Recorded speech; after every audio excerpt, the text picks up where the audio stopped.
I can basically say this is the year where the entire superhero genre pretty much imploded. Oh, yeah. Finally. So have we gone back to the good things section of the stream now? It's finally over. We've exhausted the good. I mean, I should at least say, in terms of like rare examples, Spider-Man Across the Spider-Verse was a good film, and I thought it was really well done, and I liked it. But that was one superhero movie out of 8, I think, that came out this year, and the other 6 or 7 were all and flopped. Yep, and that Guardians 3, I'll give it a sort of pass. That was kind of in between. They got me. They pulled on the heartstrings. AZ will completely disagree, but they got me with the damn otter in that movie. The little otter and the bunny with the spider legs. Yeah, that was it. That's all he took to get me, is just make some animals that can talk. Just cute suffering animals is a good way. It's an emotional shortcut. But that did kind of work about Guardians 3. The rest of it was like mid at best, I think. But yeah. But we have reached the point where mid at best is so much better than anything else in the genre. So props to Guardians, I guess. That's why we liked Mandalorian season 1, because we're like, this doesn't suck. This isn't completely terrible. I love this. But I think we can confidently say with pretty much every other superhero movie this year, The Flash, Blue Beetle, Aquaman 2, all garbage. This is the year that sequels to billion-dollar movies, 2 sequels to billion-dollar movies, tanked. Absolutely tanked. I was going to make my way to the Marvels. Over to you. That is just that is the final just like exclamation point on the failure of superhero movies this year. And again, we all predicted it was going to happen. We knew there wasn't the fan support for this character. No one really cared about Captain Marvel. Like, it was just a movie that was propped up by everything else around it. We saw the trailers, we knew it looked rubbish, and then it came out. We predicted it would flop. The only thing it surprised us with was the extent to which it flopped. And like Muller and I have discussed it before. He predicted it would probably make $350 million. I thought, no way, it'll make at least 400, maybe 450. Like, it'll still be a flop, but it'll make a certain amount because it's got the Marvel momentum behind it. Wow, none of us would have expected that it would barely make 200 million. Didn't even make 100 million domestically. Oof. Yeah. I mean, that was calamitous. All they had to do wrong for this conversation. Yeah, and that's the point. Is your profile pic right there? All they had to do is pull their babies out and then market it like that. They came close. They had that white tank top. Yeah. She was flaunting the little white tank top all over the place, and then they even had cats in there because cats are cute. Women love cats. So between tits and cats, tits and pussy, even it's you're going to capture both sides of the audience. It turns out no, you kind of need other things like character and story and stakes and a villain who isn't going to induce amnesia in the audience in the first 30 seconds. But oh god, the villain is just because the whole plot kind of revolves around the villain. The whole plot's a response to the villain. The villain is trying to take vengeance for what happened in the Captain Marvel 2 film that never happened. And so you kind of need that villain to be a really domineering, anchoring presence. And she's not. She's one of the most pathetically pointless, useless non-entities I think I've seen in film.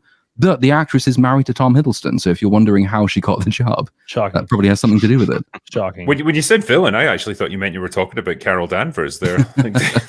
When you see her actions in a moral sense, she's she's probably joint with Thanos as the biggest villain in the MCU at this point, because the Marvels reveals that she is responsible for one genocide, which almost kicks off 4 other genocides, having gone away and abandoned her dying best friend's daughter in order to abandon the people she wanted to lead to a promised homeland, in order to go and incite the first of the 4 genocides. And at least with Thanos, most of his victims came back, whereas most of hers never will.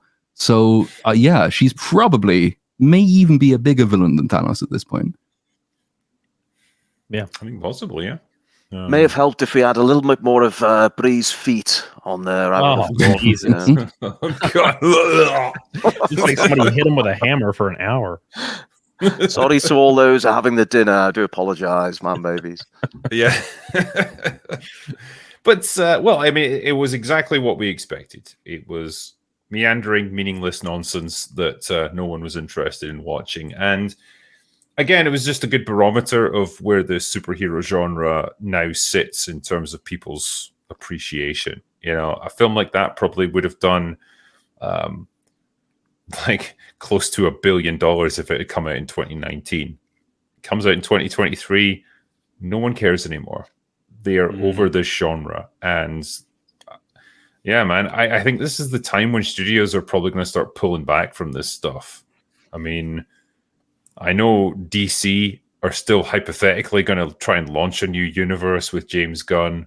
I just can't see them throwing that much money behind it because, one, they're broke, and two, they must realize that the appetite's just not there anymore.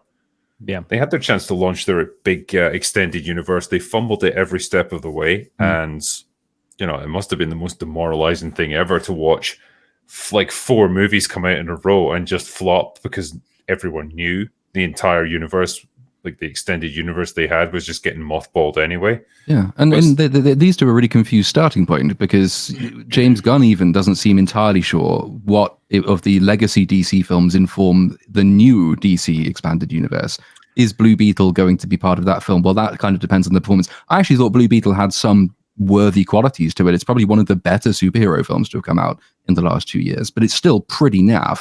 Is he going to be there? Is Jason Momoa going to be Aquaman, or is Jason Momoa going to be playing somebody else, or is he not going to be in it at all? But in the audience's mind, who don't follow these things that closely, as far as they know, the last DC film was Aquaman 2. So when you nominally launch this new DC expanded universe with Superman, most of the audience is going to be assuming it's a vague continuation of the same vague expanded universe, and it's not this brand new start. You're going to have to do a really good job to try and put a fresh coat of paint on this and actually make it seem like it's kicking off something brand new, unconnected to previous events. And nothing they've done so far suggests they are able to do that, I don't think. I think when you're asking, like, what projects does James Gunn intend to carry over into his new extended universe, I can pretty much guarantee it'll be anything that has a close family member or spouse in it will be the thing that he picks. Yeah, isn't his brother in the Superman film already? I think he's already cast. Yeah, like how many things has he cast Sean in now? How many things? Like how many projects has his wife been in? You know, it's quite a lot. Peacemaker is like apparently the only thing that's going to get spared from the chopping block. Funnily enough, the thing that's got his wife in it in a major role. Who would have thought? The thing that he developed as well, like entirely his thing. Yeah, of course it is. Of course it is. I just ridiculous. Think it's an interesting choice. And yeah, I mean, I've said before, I think this guy is just far too little too late. I don't know if he can oversee an entire studio. And even if he can, I just don't think the appetite is there at this point. Yeah, I mean, you bring out a new Batman movie or a new Superman movie, people will watch it, sure. But like, you can't build an entire franchise around just those 2 characters. There needs to be more tricky as well, because you think from the cinema perspective or the theater perspective, they've been stung repeatedly now by setting aside whole block bookings full of screens for the Marvels, which gets maybe 1 or 2 people in per viewing, which is going to be losing the cinema chains that host these films an awful lot of money when they could be putting on something else. Even like Godzilla -1 would probably have put more bumps on seats than the Marvels did. And at what point does that response kind of feed back up to the studios, which is that actually the appetite for even hosting a lot of these things, certainly for the duration of time they're used to being hosted, is not there anymore because the theaters also need to make some cash. Well, that's when the distributors' fees start to change, and they say, well, you want us to like block out like this many screens for this amount of time? Well, okay, our percentage is going to have to go way up to make it worth our time because we don't know if we're going to get a return on our investment here. And then it becomes even less financially viable for the studios to make films like this because they're expensive. They always have been because they're special effects heavy.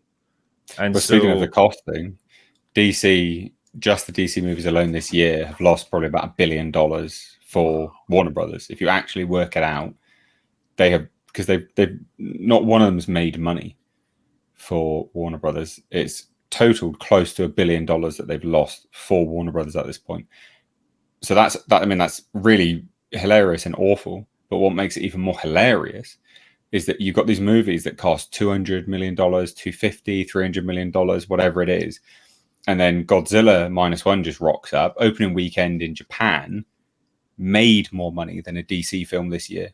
It made more profit, just profit, than a DC film this year, and has now continued to snowball to make even more money. So much so, that they've added screens, they've extended the run. Godzilla -1 has been more profitable this year than any single DC film. Let that sink in.